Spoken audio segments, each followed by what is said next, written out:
Hey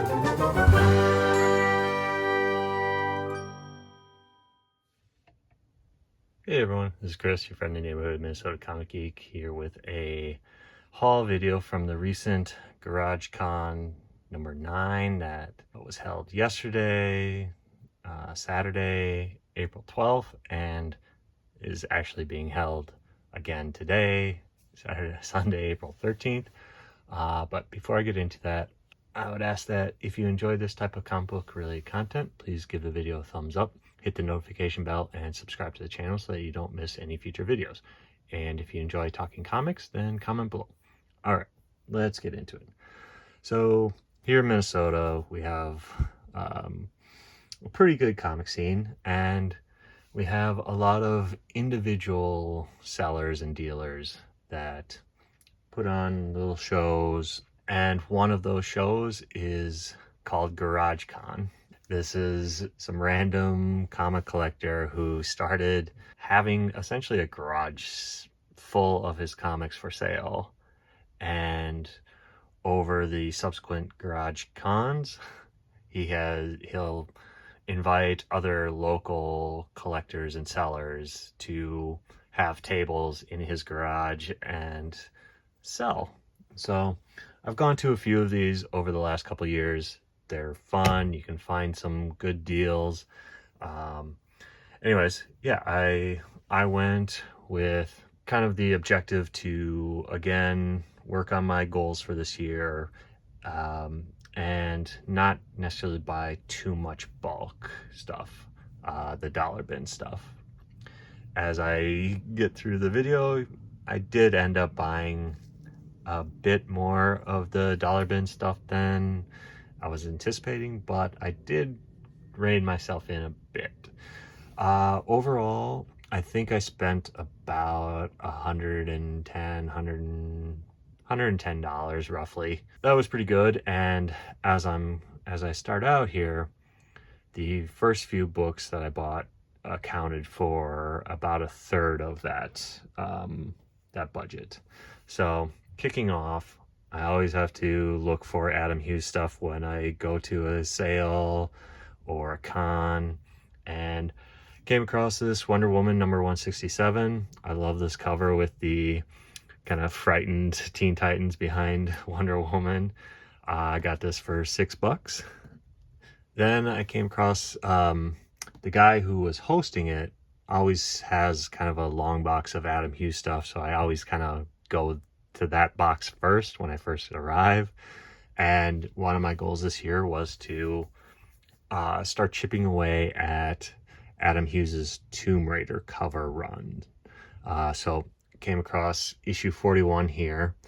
I have been recently looking on eBay at listings, and a decent condition copy, one that isn't riddled with spine ticks, would roughly run me between $40 to $50 probably. So this one I got had a list price of $20 on the cover here. It's in excellent condition, and the seller was having all of his kind of long boxes and priced as marked covers or comics were 20% off. So I got this issue for would be $16, and there was a second copy in that box, issue number 42, again for $20 listed, so it would be $16 with the 20% off. He ended up just saying, $30 for the two issues. So I got these two issues for $15 a piece, which again, based on what I would have to pay on eBay to get either one of these in good condition, would be, like I said, at least $30+. So happy to add these to my Adam Hughes Tomb Raider collection that I'm working on, and getting them at an excellent price.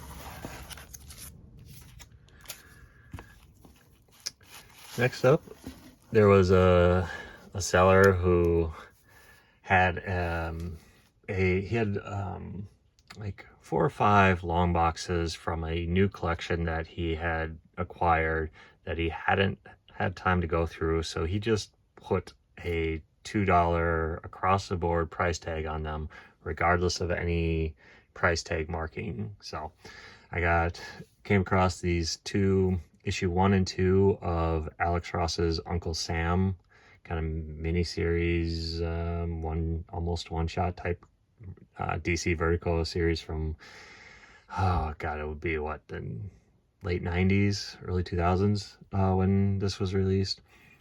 Anytime I kind of come across these, they're always in the dollar bins because there's no key significance to them. They're just great Alex Ross comic books.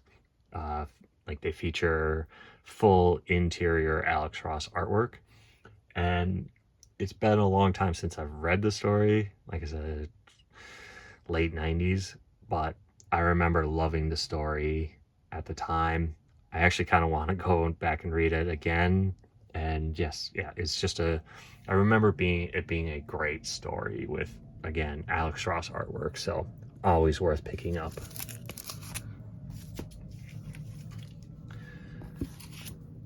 Next up, again, $2 for this. I only picked it up because it features an awesome Julie Bell Lady Death cover. Julie Bell's one of the all-time fantasy painters, artists, illustrators, in my opinion. Her, Boris Vallejo and Frank Frazetta, like, they're kind of my trinity of fantasy painters that I just absolutely love.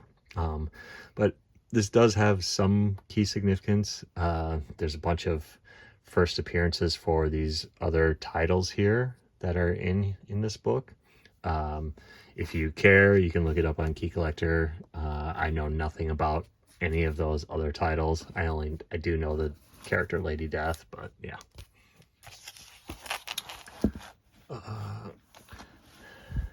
They had some Sin City stuff in these $2 bins, and I needed a few issues in the Big Fat Kill series that I've just been missing forever. So I got issues 2, issue 3, and issue 5 to complete that run for that series, all for $2. Next up, in these $2 bins, he had there were a bunch of kind of indie Image comic books that, you know, for the late 90s, 2000s kid that I was, these titles all just like hit home, and I always want to buy them when I see them. These books, the 22 Brides series, is a series I've been looking to buy to get the Joe Quesada artwork and covers. I believe the 22 Brides features Rick Leonardi interior artwork. Don't quote me on that, but I'm pretty sure that's true. Anyways, this first issue, it has key significance because it's the first appearance of Painkiller Jane, a character that's pretty synonymous with Joe Quesada and Jimmy Palmiotti's Event comics back in the day. I feel like that'd be a character that'd be great for kind of an indie movie, comic book movie these days, or a Netflix series. So anyways, I've wanted to get her first appearance for a long time, and getting it for $2, happy to get it. But they also had the full run of this 22 Bride series, 4 issues, and I picked up they had all of the Joe Quesada covers, so happy to get them. And obviously issue 4 features Painkiller Jane on the cover. So, and like I said, they had a bunch of kind of these indie stuff and a lot of Joe Quesada Event comic stuff. Came across this Vampirella Painkiller Jane. It's a limited ash can size. This actually features the cover for the one-shot issue. But yeah, again, $2. Happy to pick it up to add to my Joe Quesada collection. And I picked up Painkiller Jane versus Darkness #1, again featuring the Joe Quesada cover. Then had the Painkiller Jane solo series. They had issue 1, the Joe Quesada cover, and I picked up the Rick Leonardi cover as well for issue 1. They also had issue 2 featuring the Joe Quesada cover, issue 3 with the Joe Quesada cover, issue 4, and issue 5. So getting the full runs of these 22 Brides and Painkiller Jane series is pretty sweet. I love when that happens. Usually issue 1 or the key issue, if there's a key issue, is almost always gone. So being able to get the full series or full run is pretty awesome. Also in these bins, there was a lot of Cliffhanger and Top Cow stuff. And so again, these are hitting me right in the wheelhouse.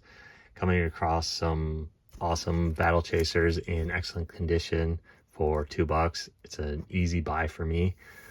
They had issues 2 and 3 featuring the awesome Red Monica cover.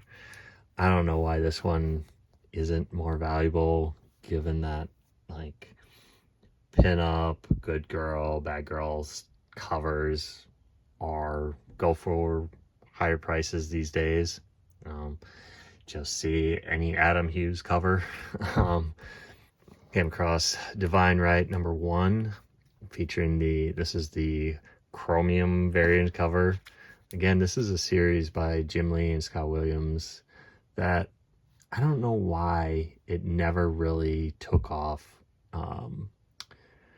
after the fact. It's a great kind of, I don't know, 12 or 13 issue title. Yeah, just hits that early 2000s image nostalgia button there. I got the Darkness #1 featuring this variant cover. I don't believe I have a copy of this one in my collection, so I'm happy to get that. Picked up Weapon Zero Silver Surfer, The Devil's Reign Chapter 1 featuring the Philip Tan cover. I don't believe I have this version in my collection. I have many copies of this issue, but I'm pretty sure they're mostly all the Joe Benitez covers or the Mark Silvestri covers. I forget which one of them did the cover for this kind of crossover one shot. Yeah. Then picked up Tales of the Witchblade half. Definitely don't have this in my collection, so I don't know, happy to add it. And picked up Witchblade #8, and then some more Michael Turner greatness. Fathom #0, the Wizard Offering, and the issue 1, the Dolphins variant cover. And lastly, I hit up a seller that I often, like, always look at these local shows, just because he always has like new collection stuff that he offers at 50 cents, $1, $2 prices, but he also has some $2 to $5 books. So I got Spawn #50 for $2, the Deja Thoris #1, the Frank Cho variant cover for $2, Deathmate Black, which features the first appearance of Gen 13. Again, a underrated sleeper key issue should Gen 13 ever get like live action treatment. This book will become pretty valuable. So I bought this for $3 just because it's in perfect condition, but you usually find this copy or this book in the dollar bins, just because no one cares about the key significance of this book. And lastly, I picked up Ultimate Fantastic Four number 22, which features the first appearance of the Marvel Zombies, for $5. This is just a good, solid key issue that if you buy it and try to sell it, you can probably get anywhere from $15 up to maybe $20 these days. Yeah, and if they ever do a live action Marvel Zombies, they obviously did Marvel Zombies in the What If series, but yeah, this is just a great key issue, and it's in good condition. So happy to add this to my collection. So those were all the books that I picked up yesterday. What do you guys think of the selection that I left with? What do you think of the bigger price books? Yeah, leave your comments below. And with that, I will end this video. Thanks for watching. And again, if you enjoyed this type of comic book related content, please give the video a thumbs up, hit the notification bell, and subscribe to the channel. Till next time, comment below and let's talk comics. Bye.